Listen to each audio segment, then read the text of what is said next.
మేమిద్దరము సమ్మక్క సార్లమ్మలాగా కలిసి ఉన్నాం. ఎవరో కుట్రదారులు పిచ్చోళ్ళు మా అంటే ఒకటి వాళ్ళ ఫ్యూడల్ మెంటాలిటీ, ఆడోళ్ళు కలిసి ఉండరు కొట్లాడుకుంటారు అనే భావన తీసుకొచ్చి దాన్ని ఎవరో ఎంజాయ్ చేయాలనుకుంటున్నారు అట్లాంటి సబ్జెక్టు. కానీ నాకు కొంచెం చైతన్యం ఉంది, ఆమెకు కూడా కొంత చైతన్యం ఉంది. ఆడోళ్ళు కొట్లాడు పెట్టుకోరు, కలిసి ఉంటారు. అభివృద్ధిలో పోరాటంలో ఆనాటి నుంచి మా తల్లుల స్ఫూర్తి నుంచి మేమందరం కలిసికట్టుగా పనిచేస్తాం. తను వాస్తవానికి జాతరకు ముందే నాకు కొంచెం వేరే బిజీ ఉంటుంది అక్క అని వాళ్ళ మనుమడి ఎంట్రకలు తీయడానికి వచ్చి మేమిద్దరం కలిసి జాతర అంతా సమీక్ష చేసుకున్నాం. ముందే చెప్పింది. సరే సడన్గా మీలాంటి ఇట్లా కొన్ని వార్తలు వచ్చిన తర్వాత ఆమె రావాలని ప్రయత్నం చేసినా కూడా పాపం ఆమె బెడ్ మీద ఉండి కూడా ఒక వీడియో పెట్టింది. నాకు కొంచెం హెల్త్ ప్రాబ్లం ఉంది, నేను రాలేకపోతున్నాను.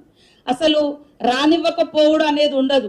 మా జాతరకు ఎంత కీర్తి వస్తే, ఎంతమంది భక్తులు విశ్వాసం చురగొంటే ఆ తల్లుల యొక్క కీర్తి అంత గొప్పగా పోతుందని ఆలోచిస్తాం, బ్రాడ్గా థింక్ చేస్తాం. ఆమె మా మంత్రి, మా సోదరిమని. నేను అక్కడ అడ్డుకోవడానికి ఏముంది? కొన్ని పత్రికలు ప్రత్యేకంగా వరంగల్లో ప్రతిదాని కొట్లాట ఇవాళ అక్కడ మాకు ఇన్ఛార్జ్ మినిస్టర్ గారు, నేను నిజామాబాద్ ఇన్ఛార్జ్, ఆమె అంతకుముందు మెదక్ ఇన్ఛార్జ్ గారు మినిస్టర్ గారు ఉన్నప్పుడు కొన్ని ప్రోగ్రామ్స్ ఉన్నప్పుడు పోతాం, పార్టిసిపేట్ చేస్తాం.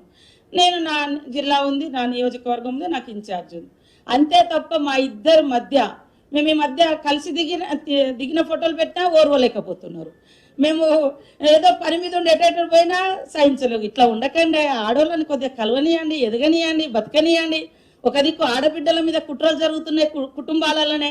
ఆ కుట్రలు బలిగానియకండి, ఆడబిడ్డల్ని ఎదగనియండి. మేమందరం మంచిగా రాజకీయ విమర్శలు వేరు, వ్యక్తిగత బంధాలు అనుబంధాలు వేరు. సురేఖకు నాకు రాజకీయ కలయికనే, కానీ ఎప్పుడు కూడా వ్యక్తిగత విమర్శలు వ్యక్తిగత విద్వేషాలు మధ్య లేవు. అక్క చెల్లెల్లాగా కలిసే పనిచేస్తున్నాం.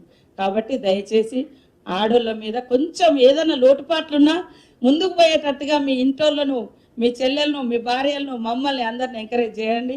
మా నాయకత్వాన్ని అంగీకరించండి. భవిష్యత్తులో ఆడబిడ్డ ఇంట్లో